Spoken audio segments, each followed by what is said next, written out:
Latest CPI data release हुआ है Canada का आज और उसके मुताबिक जिस तरह year over year inflation measure की जाती है उसके मुताबिक जून में 2.8% थी और अब जुलाई में बढ़ के वो 3.3% पे चली गई है।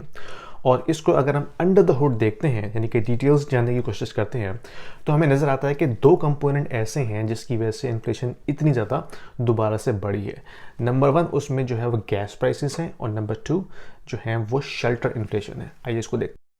ये ट्वीट मैंने आज सुबह की थी। इसके मुताबिक आप देख सकते हैं कि जो मोर्गेज कॉस्ट है अगर हम उसको सीपीआई बैकेट से निकाल दें तो मोर्गेज कॉस्ट निकालने के बाद जो सीपीआई रह जाता है वो 2.4% रह जाता है। और गैस प्राइसेस लास्ट ईयर जून और जुलाई के महीने में काफ़ी कम थी और इस दफ़ा क्योंकि कार्बन टैक्स 2 दफ़ा अप्लाई हो चुका है तो उसकी वजह से जो फ्यूल प्राइस है वो बढ़ गई है। तो अगर हम उसको ईयर ओवर ईयर कंपेयर करते हैं तो ऑफकोर्स आज की रीडिंग जो है वो ज़्यादा आती है। तो गैस प्राइसेस और मोर्गेज कॉस्ट जो है ये टू बिगेस्ट एलिमेंट्स हैं जो सीपीआई को बढ़ा रहे हैं।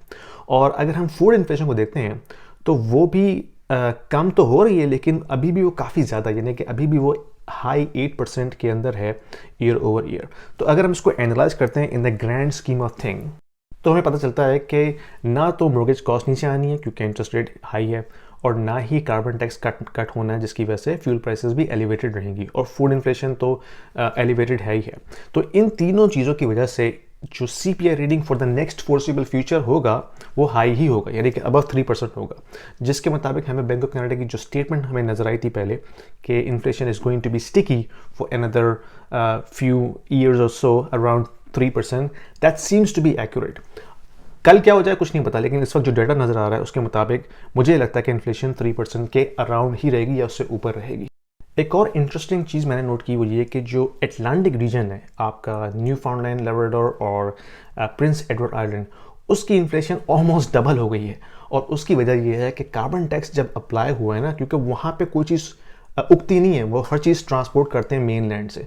तो हर चीज़ जब ट्रांसपोर्ट होती है तो ऑफकोर्स कार्बन टैक्स की लगने की वजह से तमाम चीज़ें महंगी हो गई। तो इन्फ्लेशन जो है उनकी ईयर ओवर ईयर वो ऑलमोस्ट डबल हो गई है।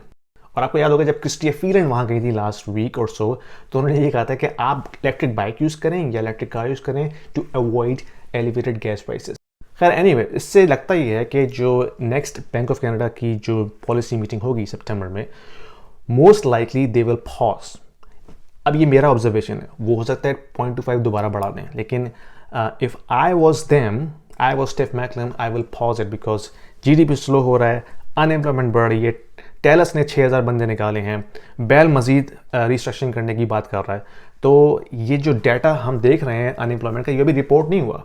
तो if I was them I will definitely take a precautionary step and take a pause. लेकिन who knows what they can do, but I think this is going to be a long inflationary period at least around 3%।